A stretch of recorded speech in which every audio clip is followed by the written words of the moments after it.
Aujourd'hui au Mégaphone, nous allons vous parler d'une main, ou plutôt d'un projet de main qui a débuté en 2014. Ce projet, vous en avez peut-être déjà entendu parler, car il s'agit de Clem Hand, une prothèse de main mécanique. Pour découvrir les coulisses de ce projet, nous sommes en compagnie de... Nicolas Huchet. Patrick Maurine. Tanguy Le Carré. Et donc, rapidement, le lien avec ce projet ? Le lien avec ce projet, c'est que mon projet s'appelle Bionico, parce que je m'appelle Nico et que je veux me faire une main bionique. Et qu'en rencontrant l'INSA et en discutant avec eux, on s'est mis d'accord de concevoir une prothèse pour femmes. Et qu'à ce moment-là, on avait un scanner à disposition, un scanner 3D, et une copine qui s'appelle Clémentine, qui était prête à jouer le jeu, c'est-à-dire à prêter sa main pour qu'on puisse la scanner. Et voilà, c'est comme ça que le projet a commencé, c'est-à-dire en arrivant avec un scan de main de femme, et en se disant, voilà, est-ce qu'il est possible de concevoir un mécanisme à l'intérieur de ce scan qui ne dépasserait pas la morphologie d'une main de femme, de manière à construire, à pouvoir fabriquer, imprimer une prothèse pas chère, ce qu'on appelle une prothèse mécanique body powered en anglais. Alors, on reviendra bien entendu là-dessus. Toi, ton implication dans le projet ? En tant qu'enseignant du département génie mécanique et automatique, notre objectif c'était d'impliquer les étudiants au travers de projets industriels ou de projets quatrième année. Et donc de suivre ces étudiants en synergie avec Nicolas pour arriver justement à concevoir cette prothèse. Alors moi j'ai repris le projet cette année avec mes camarades qui sont Corentin, Elena et Camille qui n'ont pas pu être là aujourd'hui. Et donc j'ai travaillé pendant 6 mois sur la poursuite du projet en 2017 du coup. Alors, il y a eu pas mal de personnes qui ont travaillé sur ce projet parce que ça dure depuis 2014. Et la genèse de ce projet, c'est donc un projet construction GMA, donc génie mécanique et automatique à l'INSA de Rennes. Et est-ce que tu peux nous en dire un peu plus sur les débuts de ce projet ? Les débuts, en fait, moi, mon projet commençait. Donc, on venait d'imprimer une main robot qu'on avait réussi à adapter sur mon bras. Je porte une prothèse. Et c'est comme ça que, localement, ça a commencé les gens ont commencé à en parler. Et il y a des étudiants de l'INSA, justement, qui faisaient peut-être un article. Voilà, donc ils voulaient me rencontrer. Et à la fin de la discussion, ils m'ont dit... on recherche parfois des projets, ça pourrait être intéressant, ça pourrait intéresser l'INSA. Et c'est comme ça que j'étais en contact avec Lionel Letoin, et qui m'a reçu avec l'équipe. Donc il y avait 3 personnes. Moi, c'était au tout début, hein, donc vraiment, j'avais pas grand-chose. Enfin, je savais pas comment ça fonctionnait, mais je suis arrivé et ils ont accroché quoi, en disant, on peut faire. En fait, d'habitude, c'est plutôt des professionnels, hein, ou une entreprise qui propose des projets. Et là, ils ont dit, voilà, le projet est humain, c'est intéressant. Vas-y, on y va, on essaye. Et moi, j'avais jamais proposé de projet à des étudiants, en fait. Donc, je savais pas ce que c'était que de faire un cahier des charges, des choses comme ça. Donc, c'est vrai qu'au début, je pense que tout le monde peut-être se demandait un peu ce qui se passait, quoi. Tu nous parles de cahier des charges. Du coup, c'était quoi le cahier des charges que tu as essayé d'élaborer au début ? Pour moi, dans ma tête, il était clair, mais bon, l'expliquer, c'était pas évident. Et c'est vrai que j'ai rapidement réalisé en fait qu'il y a une différence entre un ingénieur et un utilisateur. Donc, en ce qui concerne par exemple une prothèse ou de la mécatronique ou ce que tu veux, le point de vue d'un ingénieur, c'est toujours de faire au mieux. Voilà, c'est comme un sportif, il va toujours essayer d'aller au plus vite. Donc, il va toujours essayer de chercher les meilleurs composants, les plus résistants, etc. Il va pas vraiment penser en termes de confort, en fait. Il va penser en termes de performance. Et un utilisateur, par exemple de prothèse, si sa prothèse a les meilleurs moteurs, les meilleurs engrenages et toute l'électronique qui va, mais qu'elle pèse 1 kilo, ce sera trop lourd. Donc, pour moi, c'était clair dans ma tête que la prothèse devait être légère, facile à utiliser, qu'elle devait avoir de la force, mais j'arrivais pas à le quantifier, j'arrivais pas à dire quel poids elle devait avoir. J'arrivais pas à dire quelle force, j'arrivais pas à dire... Il y avait plein de choses que j'arrivais pas à expliquer. Mais en gros, le cahier des charges, c'était de pouvoir serrer un verre, qu'elle puisse s'ouvrir assez pour saisir une bouteille d'eau d'1,5 litre. Voilà. Qu'elle puisse se fermer suffisamment pour saisir peut-être une paire de lunettes. Et qu'elle soit légère qu'elle soit imprimable en 3D, qu'elle soit facile à utiliser. Et puis après, moi j'avais des contraintes en plus qui étaient d'utiliser des composants mécaniques qu'on trouve, des composants existants. Mais après aussi, les étudiants ont aussi pris la liberté d'apporter leur propre créativité, quoi.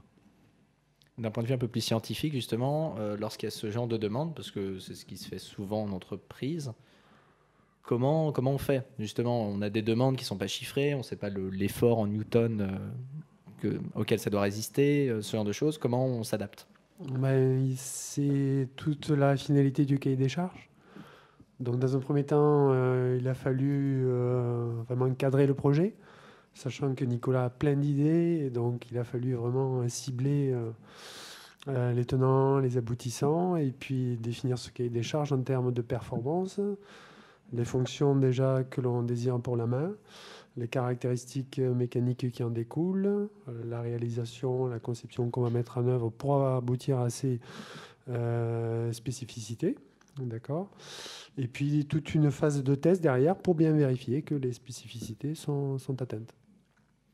Et du côté étudiant, donc, parce que tu étais un peu les mains et puis tu as agi en groupe, donc. Vous étiez par combien cette année, on était 4. J'ai cru comprendre que les années d'avant, c'était parfois moins. Et que c'était en 4e année aussi, c'était peut-être des plus petites équipes. Alors moi, je ne suis pas intervenu en 4e année. Je suis intervenu sur les 2 projets industriels des 2 dernières années. Donc là, on était 3-4 étudiants chaque fois. Mais sur le projet 4e année, ce qu'il faut savoir, c'est que c'est toute la promo, Nicolas, qui travaille par petites équipes sur le projet. Et ça, c'est intéressant, puisqu'il y a une sorte de mise, entre guillemets, en concurrence, enfin, plus en termes d'idées, de ces petites équipes pour arriver à différentes solutions, desquelles on va tirer celle qui est peut-être la plus adéquate par rapport au cahier des charges qui a été fixé. Donc ça s'est inspiré aussi de plusieurs solutions qui avaient été proposées par les élèves, parce qu'il n'y en avait pas une qui était parfaite, c'était très perfectible. Et ça s'est fait comment justement de s'inspirer des bonnes, choisir quelle était la meilleure? À partir du cahier des charges, on a les spécificités, les fonctions requises et les caractéristiques voulues, mais je pense que là c'est plus Nicolas qui peut en parler, puisque l'utilisateur final c'est quand même Nicolas ou une personne qui se retrouve en situation de handicap. Comment tu as essayé de prioriser en fait tel ou tel élément qui fonctionnait pas encore, pour dire quelle était la solution qui te convenait le plus à ce moment-là du développement? Ça se faisait quand même aussi avec Lionel et Eric Courteil, l'équipe, qui eux aussi d'un point de vue ingénieur avaient une part importante de dire bon voilà, ça c'est bien mais c'est difficilement réalisable. Donc à chaque fois, c'est vrai qu'avec les 4e années, on est arrivé, il y avait peut-être 10 groupes peut-être, ou moins, je sais plus, non, peut-être 8 groupes, 6 groupes. Et moi, je participais donc à la soutenance, la présentation finale, donc c'était une expérience très intéressante. Et je remercie d'ailleurs tout le monde de m'avoir donné cette possibilité. Et puis après, on voyait les étudiants qui s'inspiraient de ce que moi je voulais. Ceux qui avaient bossé, en fait, on se rendait... j'ai appris énormément à observer finalement un groupe qui travaille ensemble, que ça marche, on le voit facilement en fait.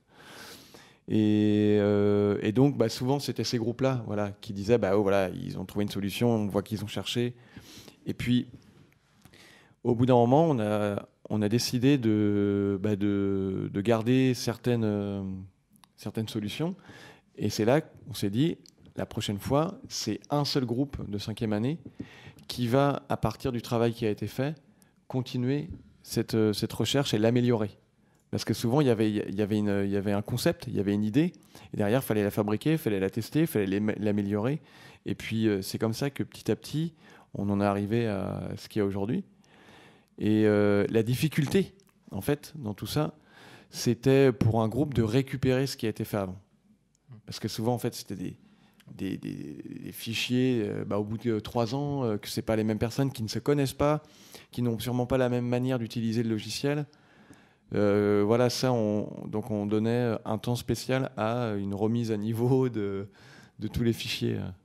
Justement, s'approprier un peu les conventions, le travail, réussir à comprendre l'avancement, comment ça s'est fait cette C'est année vrai pour toi que sur ce projet-là, comprendre et s'approprier le travail des autres, ça a été assez compliqué. On était sur des fichiers qui partaient de scan, des choses très complexes, avec parfois on va le dire, des petites bricoles par endroits.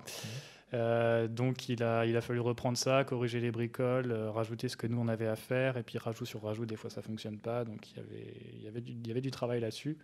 Maintenant, ça n'a pas pris un temps fou non plus. On a pu rapidement rentrer dans le concret et apporter des améliorations au prototype précédent. Et parlons justement du prototype. Donc on a une main ici, donc c'est le prototype actuel, c'est le plus avancé pour l'instant. Oui. Et du coup, on va faire une petite démo, comment ça fonctionne. Tu veux en parler un peu, puis moi je vais la mettre après. Bon, ça va être peut-être plus simple avec celle-ci, et puis la main sans le manchon. Donc peut-être enlève juste le sac. Alors en fait, c'est ce qu'on appelle une prothèse mécanique. Donc le système qui permet à la main de bouger, c'est un câble. Donc il y a un système de harnais qui est relié sur les épaules, et par mouvement de l'épaule, on génère une traction sur le câble qui vient fermer la main. Voilà, donc ça permet de générer l'appréhension.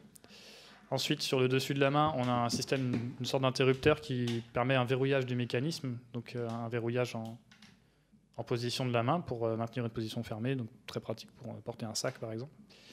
Et on a un troisième degré de mobilité au niveau du pouce, qui est indexé mécaniquement, monté sur ressort pour prendre des positions particulières. Ce qui permet derrière d'avoir la bonne prise pour saisir une bouteille par exemple. Et le dernier truc, c'est le système qui permet d'attacher et de détacher la main du poignet. Voilà pour les fonctions principales. Alors en usage un peu plus en conditions réelles, du coup. Alors si je fais ça, T'as besoin d'aide peut-être pour le harnais. On peut même le mettre tout seul. Il faut savoir qu'une prothèse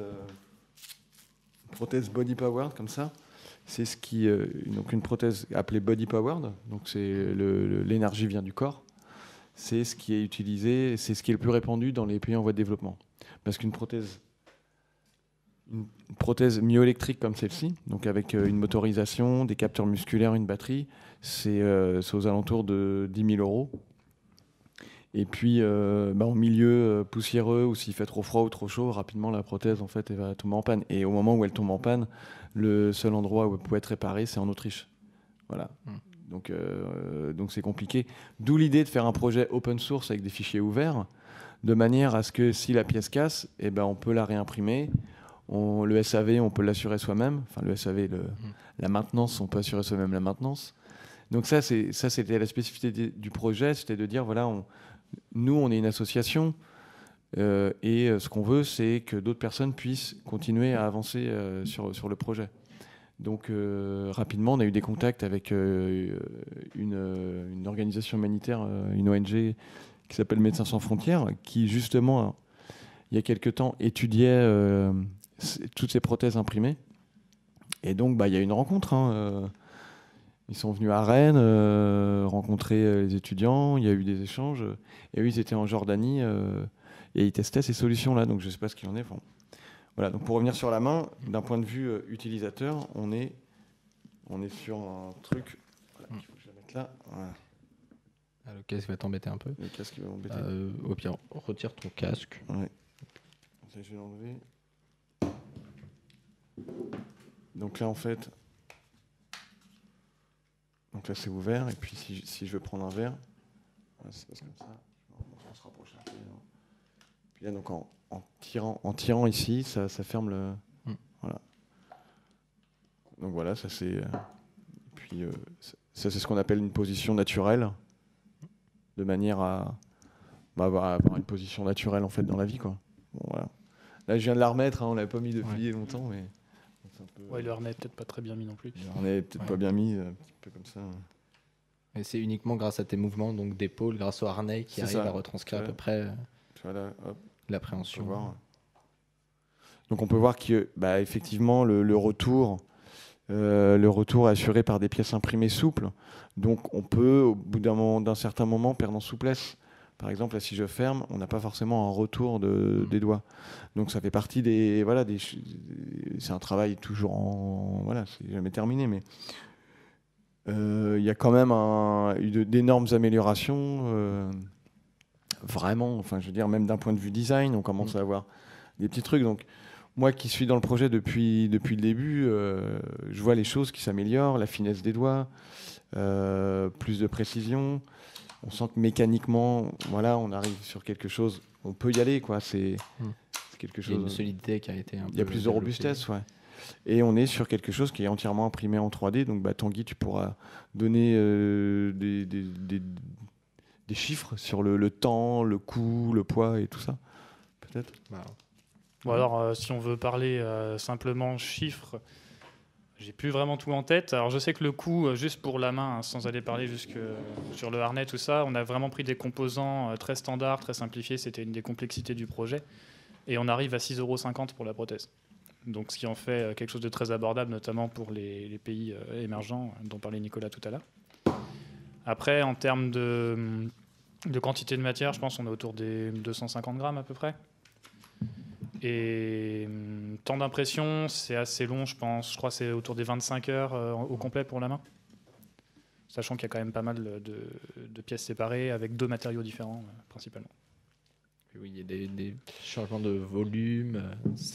Alors, l'aspect esthétique doit prendre un peu de temps à être imprimé. C'est ça. Mais moi, en fait, j'ai surtout beaucoup bossé sur cette partie-là de la prothèse cette année. C'était vraiment l'optimisation des processus d'impression. C'était aller faire une prothèse qui avait une finition très propre, avec des très belles courbes, pas de bavure, pour vraiment se rapprocher sur quelque chose d'humain. Et c'était une des grosses difficultés et un des gros pas qui a été fait cette année, c'était de produire cette prothèse sur des imprimantes standards, grand public, bon marché, avec une qualité satisfaisante. Et du coup, c'est génial parce que ça peut être imprimé n'importe où, vu que ce projet-là, il est en open source. Tout à fait. Et justement, ce libre accès, ça vient d'où? Ça a été décidé comment? Alors, ce serait plutôt... En fait, ça a été décidé du fait que quand mon projet Bionico a commencé, nous, on s'est inspiré d'une main robotisée open source. Et sur Internet, sur Thingiverse, un site où on peut télécharger des objets gratuitement, on avait trouvé une main robot open source d'un projet français qui s'appelle InMove, qui est aujourd'hui reconnu en fait dans le monde entier du fait qu'il soit libre en fait ce projet-là. Et ce qui était intéressant, voilà, ce qui était une motivation pour moi dans le fait de fabriquer ma prothèse, c'était de dire que d'autres puissent le faire. C'était plus la démarche de s'entraider qui m'intéressait plutôt que d'essayer d'en vendre ou des choses comme ça. Donc c'est là que et notre association, donc on a créé une association qui s'appelle My Human Kit, pour dire mon humain en kit, dans le sens que on essaie d'impliquer les personnes en situation de handicap à s'intéresser à leurs problèmes. Voilà, et de voir le handicap comme source d'inspiration plutôt que quelque chose qui est difficile à vivre, même si ça l'est, mais ça peut aussi être une source d'inspiration. Et donc le handicap, en fait, ça peut pas être considéré comme des verres ou des téléphones qu'on essaie d'en vendre un maximum. Parce qu'il n'y a pas énormément, et heureusement, il n'y a pas des millions, même s'il y a des millions d'amputés, mais il y en a beaucoup moins que de gens valides. Et ça représente une infinité, quoi. Mais c'est ce qui explique, du coup, le coût très élevé des prothèses, des fauteuils, de tout ce que tu veux. Et en libérant la recherche dans tout ce qui est handicap, ça va sûrement apporter beaucoup plus d'innovation, beaucoup plus rapidement, et rendre beaucoup plus accessible, en fait, toutes ces prothèses, des fauteuils, de tout ce qu'on veut, des aides techniques, que ce soit une prothèse auditive ou peut-être une paire de lunettes, etc. Donc l'objectif, c'est vraiment de rendre les aides techniques accessibles. Côté rentabilité, du coup, pour les entreprises, c'est un peu difficile d'en faire vraiment un marché, vu que les coûts grimpent assez rapidement. Et là, c'est vrai que c'est un super projet, même pour des écoles, parce que ce projet, il est financé par l'INSA, par l'État, Le projet les sources de Clem Hand. financement. Non, il y a juste une petite contribution qui est quelquefois demandée pour la mise en œuvre des projets industriels, si possible, mais sinon, non. Là, C'est le coût des matériaux. Voilà, je dirais, ce sont des consommables pour les impressions. Quand on demande une petite rétribution, c'est pour le département, mais sinon, non, là, il n'y a pas de finalité vraiment derrière au côté financier, quoi. Voilà. Pour nous, la richesse, là, c'est vraiment l'apport du sujet, qui est très noble, et puis l'implication des étudiants.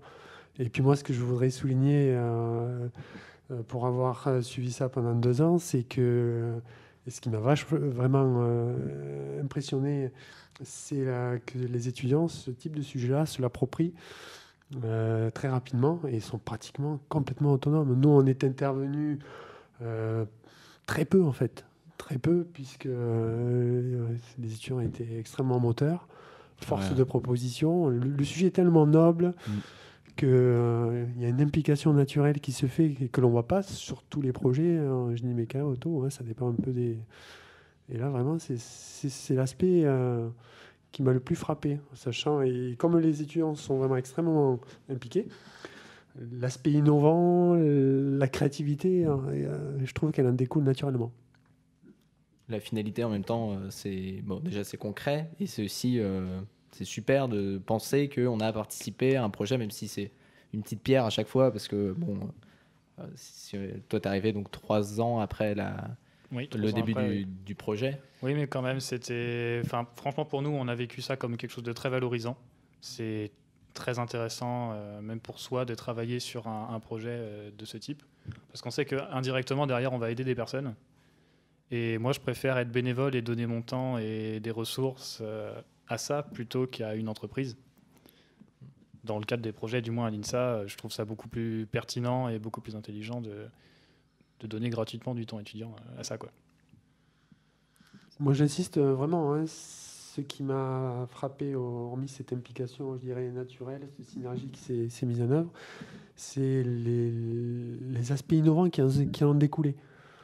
Voilà, ça paraît pas, mais là, en termes d'articulation, en termes même de rendu esthétique, au final, je pense que par rapport au tout début, il y a eu une accumulation d'innovations, d'aspects innovants qui font que, je pense qu'on peut le voir là, hein, en termes d'esthétique, de masse, de dextérité, je pense qu'on a abouti à des choses qui sont bien sûr perfectibles, mais qui sont quand même probantes à l'instant T, là. On parle d'articulation, je ne sais pas si on voit bien, mais les phalanges, il n'y a pas toutes les phalanges en fait.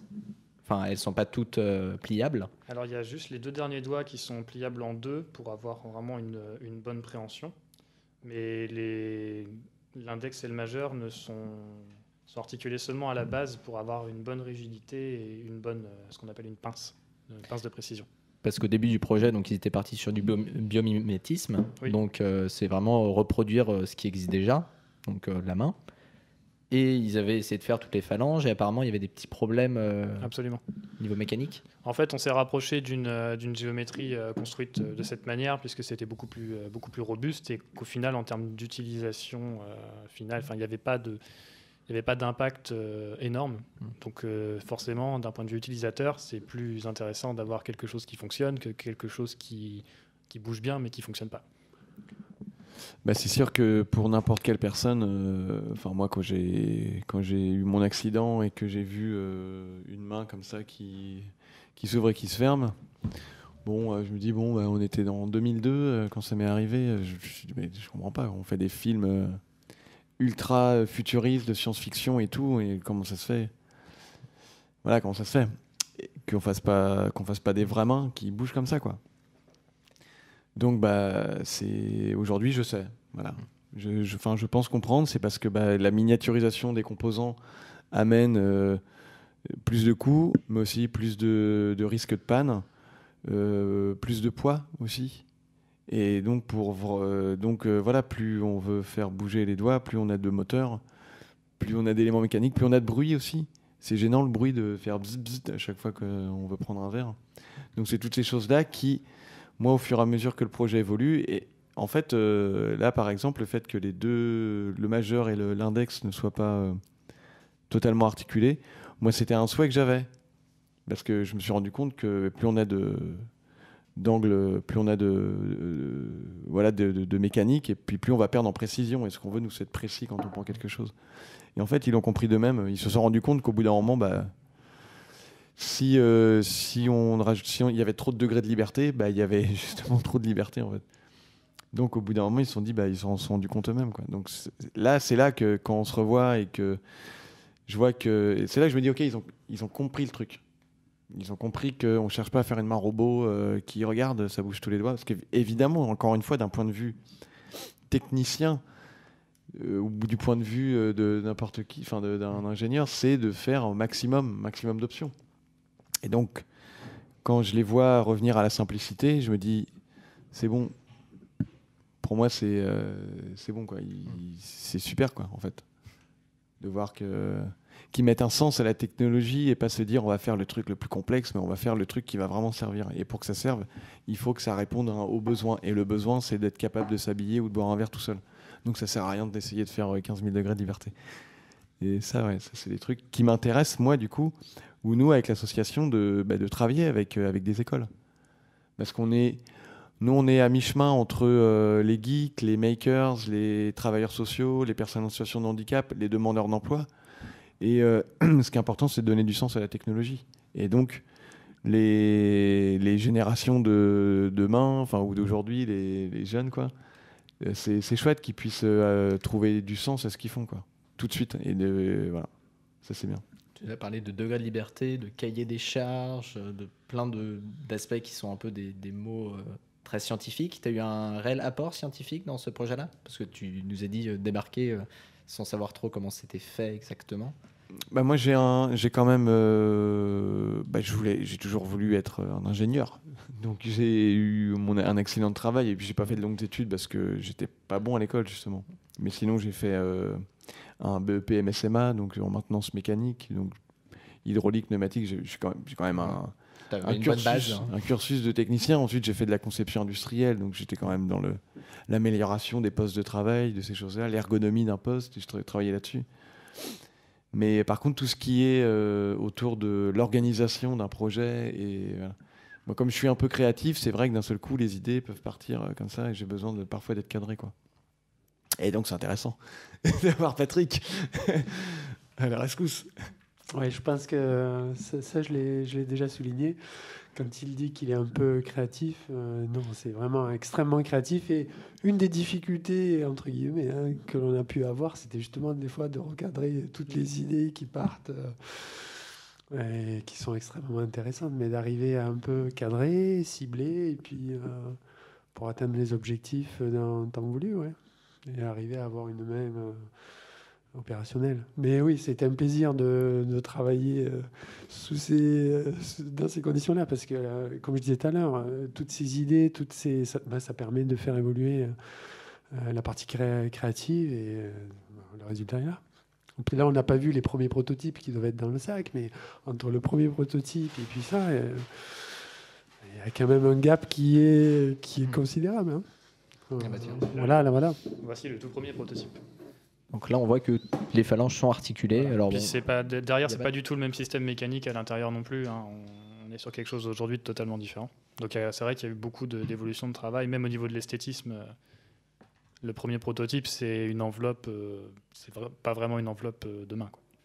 Ça a été vraiment conçu pour le mécanisme plus que pour le côté esthétique. Alors qu'aujourd'hui, on a quand même réussi à plutôt bien combiner les deux avec notamment des phalanges flexibles qui n'avaient jamais été utilisées dans d'autres prothèses de main aujourd'hui open source. Il y a pas mal le système de poulie qui est à l'intérieur, le système de verrouillage, le système de phalanges flexibles, c'est des solutions techniques qui n'existaient pas sur d'autres prothèses open source disponibles en ligne. Donc c'est un peu aussi le côté innovant qu'apporte la Clémande. On est sur quelque chose qui peut servir de base technologique pour développer des prothèses peut-être encore meilleures plus tard. Et donc c'était ça qui était très enrichissant dans le projet aussi, c'était vraiment d'aller chercher les nouvelles solutions techniques qui vont faire un peu la prothèse low cost de demain. Tiens, par exemple, j'ai un détail là qui, pour moi, est important, c'est cette fameuse position neutre qui, pour nous, pour moi en tant qu'utilisateur, c'est important. C'est quand on pose les mains comme ça sur la table. Et donc, on peut voir, par exemple, sur cette main que le pouce est complètement ouvert. Donc ça, dans le cahier des charges, c'était, au bout d'un moment, c'était souligné. Voilà, on va travailler là-dessus. Et voilà ce qu'ils ont fait. Donc tu vois, par exemple ici, parce qu'il y a une poulie, et puis que quand on tourne, quand il y a une rotation donc du pouce, la corde va se détendre. qui va permettre une ouverture suffisante du pouce pour justement attraper le verre. Et que quand on remet le pouce, ce qu'on appelle en position latérale, la petite corde va se tendre et va ramener le pouce vers l'intérieur. Alors que si il n'y avait pas cette tension, le pouce sera complètement ouvert. Donc ça, c'est ces détails-là qui font que c'est complexe quand même. Et puis son test, on s'en rend pas compte. Des ingénieurs ne peuvent pas se mettre à la place et se dire tiens, ça, ce serait bien pratique, c'est quelque chose, un mouvement de tous les jours auquel on ne pense pas forcément. Voilà, ouais. Et de l'autre côté, l'utilisateur ne va pas se rendre compte de toute la réflexion qu'il y a eu derrière ce qui se prothèse, quoi. Donc c'est bien aussi de voir qu'il y a des personnes qui se creusent la tête pour essayer d'améliorer la vie des autres, quoi. Et ça va, c'est assez intuitif à utiliser maintenant? Alors, intuitif, je dirais, c'est pas évident pour moi qui suis habitué à une prothèse myoélectrique. Donc voilà, c'est comme si je te demandais de passer d'une voiture automatique à une voiture à commande manuelle. Donc c'est sûr que tu dirais, bah non, je vais garder mon automatique. Mais déjà, le fait de la porter, de pouvoir la contrôler et même d'avoir pu boire un verre avec, ça a été une victoire en fait. Voilà, c'était une grande victoire parce que ça faisait 4 ans. Finalement. Et au fur et à mesure du processus de production, enfin d'élaboration plutôt, tu as pu la tester régulièrement ou c'est vraiment c'est vers la fin que tu as pu faire quelques tests? C'est plutôt à la fin parce qu'en fait c'est là qu'il y a un autre métier qui entre, c'est le métier de prothésiste. Donc c'est là qu'à un moment il y a eu la rencontre entre nous trois, c'est-à-dire moi, le groupe et un prothésiste qui, lui, a fabriqué donc, l'interface là, qu'on appelle une emboîture, un socket en anglais, quoi. Et donc, le fait de faire ça sur mesure et de mettre la main dessus, moi, ça m'a permis en fait de le tester. Mais tant qu'il n'y a pas ça, je peux pas moi le tester. Voilà. Et ensuite, on l'a testé un soir et puis, oui, c'est une autre gymnastique. Donc, c'est pas une main que je pourrais. En fait, c'est pas une main encore qui peut être utilisée pour faire tout ce qu'on fait avec celle-ci, parce que c'est un petit peu limité. C'est du plastique, c'est fragile. Ça reste un prototype. Voilà, mais mais pour un usage pour le moment journalier, c'est pas possible. Enfin, je ne pense pas. Mais c'est déjà une grande prouesse de pouvoir faire bouger cette main. Je veux dire, il existe plusieurs types de prothèses. Il y a ce qu'on appelle les prothèses actives et passives. Donc une prothèse passive, c'est ce qu'on appelle une main esthétique. C'est les mêmes mains qu'on voit dans les magasins de vêtements. Donc c'est une main d'apparence, quoi. De vie sociale, on appelle ça en fait. Et après, dans les prothèses actives, il y a 2 catégories. Il y a les body powered, celles-ci, et il y a les myoélectriques. Donc de pouvoir déjà faire une prothèse active, c'est déjà quelque chose d'énorme, quoi. Voilà. Et puis là, ce pouce, c'est aussi quelque chose de ce pouce et puis un peu ce naturel en fait, cet aspect un peu esthétique qu'on retrouve pas encore dans ce qui existe. Faut savoir que pour la plupart des pays, pour le moment, on s'arrête à une pince, quoi. Je veux dire, la notion d'esthétisme n'y est pas du tout. Voilà, donc il y a aussi tout un travail, mais que nous on continue du coup avec l'association. Tout ça, nous, c'est de la recherche qui nous permet d'avancer, qui nous permet d'être de plus en plus crédibles avec des ONG, avec Handicap International, avec Médecins Sans Frontières, de leur dire voilà, regardez ce qu'on fait. Et puis d'être un peu les pionniers, en fait, finalement. On est un peu les pionniers dans ce domaine bien précis des mains.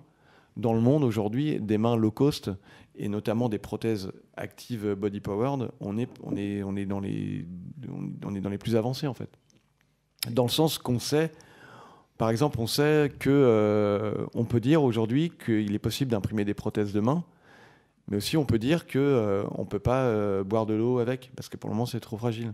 Donc, on a ce recul. Alors que la mode, c'est de dire, ça y est, on imprime des mains pas chères. Et aujourd'hui, on a ce recul-là, grâce à tout ce travail, en fait. Du coup, il reste pas mal de choses à faire. Et c'est quoi le futur de ce projet? Parce que là, ça va s'arrêter à l'INSA, du coup. Ça va s'arrêter. Déjà, ça devait s'arrêter, entre guillemets. C'était pas reconduit un projet industriel, souviens-toi. Courant de cette année scolaire. Et ce qui est à souligner, c'est que ce sont les étudiants qui ont demandé à ce que ce projet soit de nouveau reconduit. Voilà, il y a... Oui, Tout à fait. Oui, Ouais. oui. Ah oui, au départ, il n'était pas prévu dans la liste des projets industriels, mais d'année en année, voilà, ce projet, on sait qu'il existe, on sait qu'il est noble, on sait qu'il aboutit à des progrès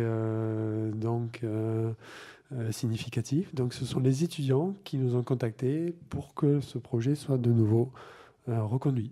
Et je ne serais pas étonné qu'à la rentrée, le projet parte à nouveau sur, comme le disait, il y a encore tout plein de points qui sont perfectibles, on peut aller plus loin. Donc, moi, je ne peux pas dire à l'instant T maintenant que ce projet s'arrête, non, c'est pas possible. C'est à suivre. Bah, on espère que ça va continuer ici, qu'on puisse tous en profiter. Et puis, pourquoi pas refaire un petit point de vue de l'avancée jusqu'ici. Et du côté MSF, Handicap International, comment ça se passe, les partenariats, justement? Bah, alors, aujourd'hui, c'est simplement des échanges, des rencontres. Il n'y a pas de papier qui dit on fait un partenariat ensemble. Parce que, juste pour faire une petite mise à jour, eux, c'est vrai qu'ils ont vu, pour être des spécialistes, d'être sur le terrain, de fabriquer des aides techniques, etc., de rendre les aides techniques accessibles aux pays émergents, ils ont un peu pris une claque, on va dire, par la fabrication digitale. Ils n'ont pas vu ça venir. Et donc, ils ont vu des gens comme nous, des projets comme les nôtres arriver, et puis ils se sont dit, on doit faire quelque chose. Donc, c'est la raison pour laquelle on s'était rencontrés ici.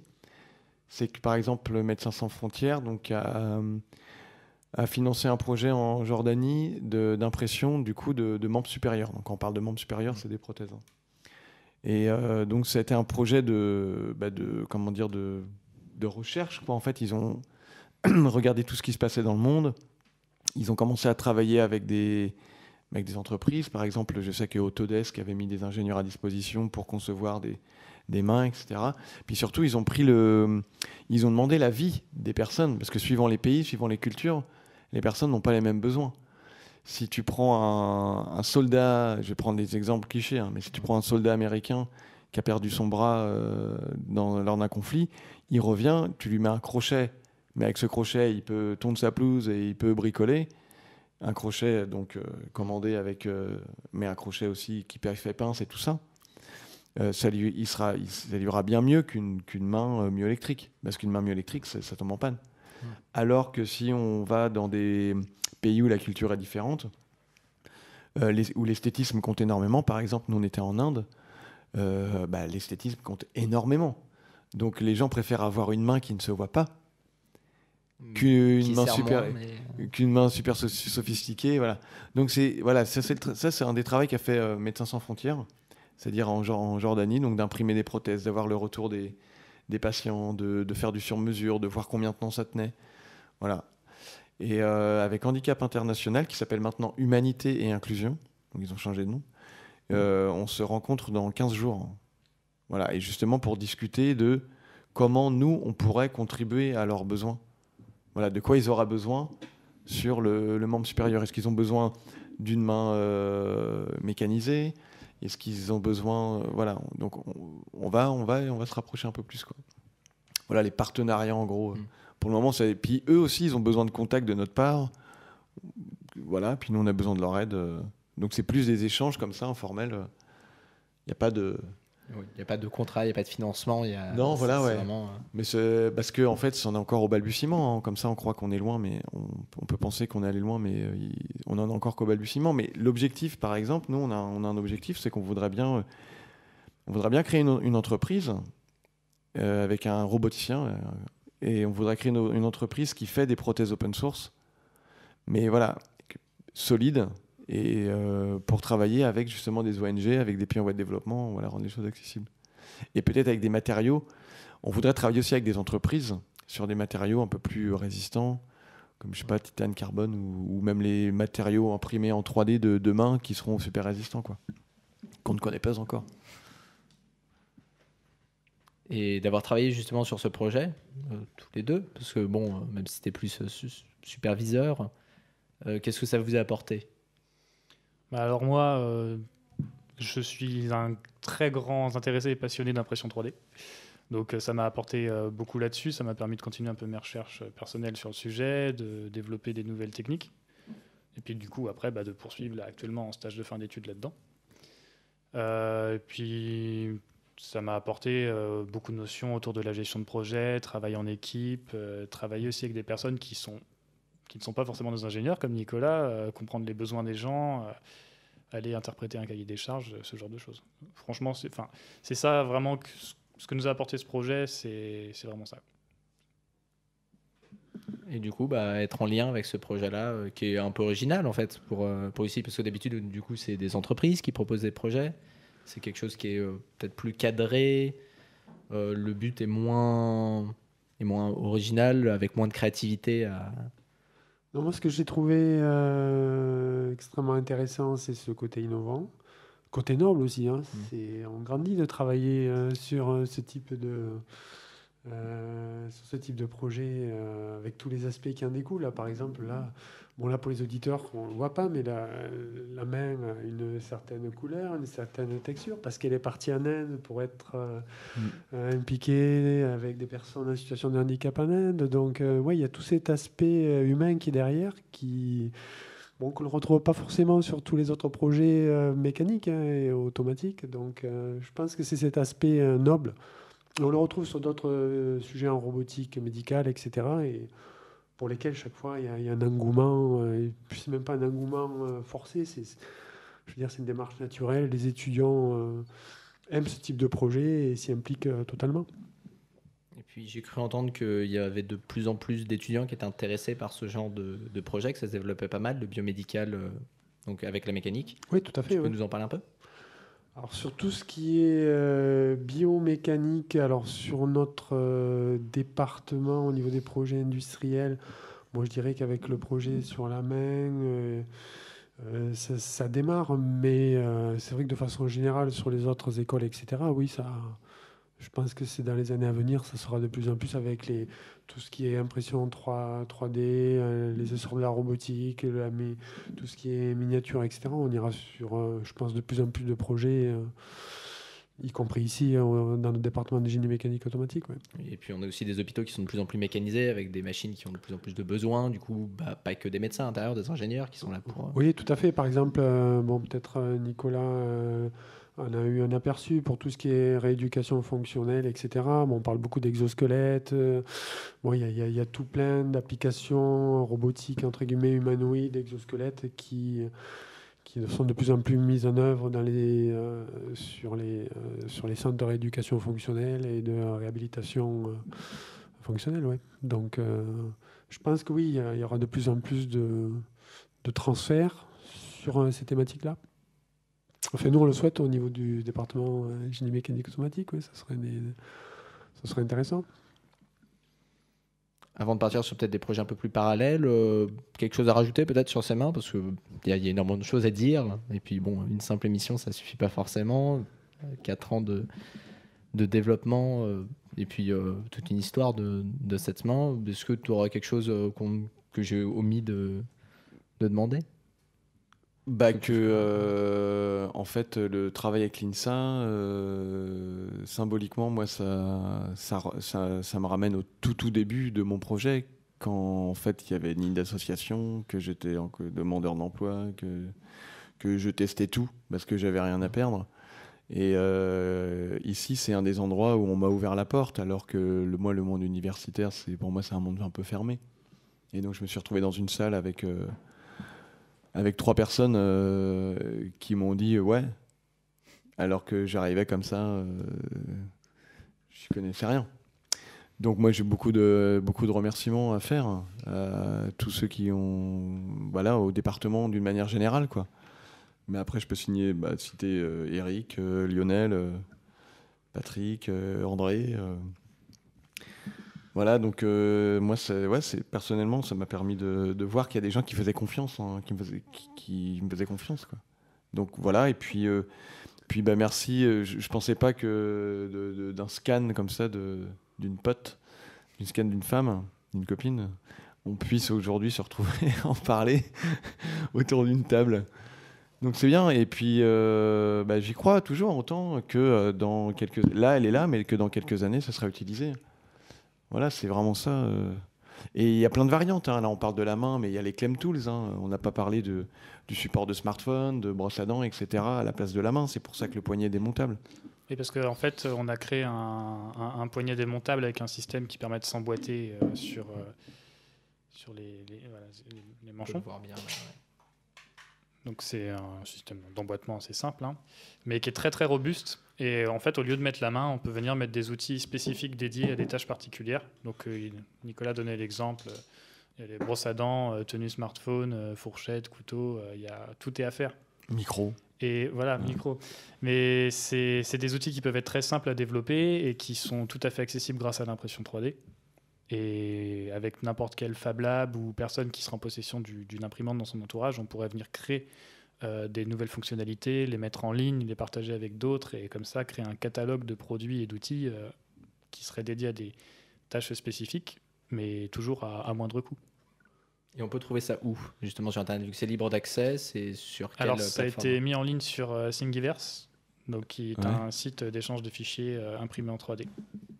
Donc il y a l'ensemble des fichiers qui est accessible et n'importe qui possède une imprimante peut aujourd'hui imprimer la main. Et puis c'est bien, ça peut être repris aussi par d'autres personnes, bon, à condition qu'ils aient les logiciels nécessaires, bien sûr, à l'élaboration, mais c'est pas perdu. De toute manière, même si le développement s'arrêtait là, ça reste. Ouais, ça reste. Ouais. Et d'ailleurs, si je peux faire une parenthèse sur le poignet, donc nous on va à un festival au mois de juillet qui s'appelle les Eurocaines de Belfort, qui est un festival de musique, qui a un axe handicap très important. Et je vais faire un spectacle qui s'appelle un one-man show, et ça s'écrit autrement, dans lequel je vais mettre un micro, un médiator, un support de téléphone, et voilà, sous forme de mime, pour parler de l'association et en fait de ce qu'on peut faire avec la fabrication digitale. Et donc, je l'utilise le poignet, ce poignet-là, par exemple. Donc, il sera présenté aux Eurocaines de Belfort au mois de juillet. En parlant festival, tu avais un autre projet, enfin une idée qui te plaisait, un peu plus en lien du coup avec Rennes. Tu peux nous en parler, même si c'est qu'une idée, hein, il n'y a rien de concret. Bien sûr, ouais. On a reçu une vidéo il y a quelque temps d'un monsieur en Espagne qui a demandé à des étudiants d'adapter une trottinette électrique sur son fauteuil roulant. Et donc, il a récupéré une trottinette achetée dans un magasin. Et c'est une école qui lui a soudé un système. Et donc, on est entré en contact. Et ici, à Rennes, on a essayé de faire la même chose. Puis, on s'est rendu compte que c'était pas du tout dur à faire. Et c'est vrai qu'il y aurait un truc qui serait super sympa. Ce serait de faire une course en parallèle avec les Rock'n'Solex, de faire une course dont on appelle ça les Trotty Wheels ou ce qu'on veut, ou les e-Trotty, ou bref. Avec, en fait, ce serait d'avoir des équipes qui regroupent des étudiants, des ingénieurs, des personnes en fauteuil roulant ou pas. Mais en tout cas, ce serait de hacker, de transformer des fauteuils roulants en fauteuil roulant motorisé qui puissent aller jusqu'à 25 à l'heure, donc que ce soit avec une trottinette ou de la récup, et de faire une petite course comme ça avec des commentaires et des maillots, avec des casaques et tout ça. Enfin, tu vois. Ça, ce serait vraiment super.